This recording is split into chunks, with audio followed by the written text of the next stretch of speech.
अस्सलाम वालेकुम। मेरा नाम अदील है और आप देख रहे हैं हमारा channel name Urdu by Adeel channel पर आपको खुशामदीद। आज हम इस वीडियो में शाहिरा नाम का मतलब और लकी नंबर के बारे में बात करेंगे। साथ ही हम ये भी देखेंगे कि शाहिरा नाम वाले लोग कैसे शुरू करते हैं। सबसे पहले हम बात करते हैं कि शाहिरा नाम का मतलब क्या होता है।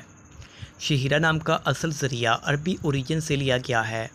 शाहिरा का मतलब पोइटेस या शायरा के होते हैं। ये नाम अदबी अंदाज, शायरी और कलाम के बारे में याद दिलाता है। शायरा नाम रखे हुए लोग हुनरमंद, दिलकश और शायरी से भरपूर होते हैं। अब हम बात करते हैं कि शायरा के लकी नंबर के बारे में।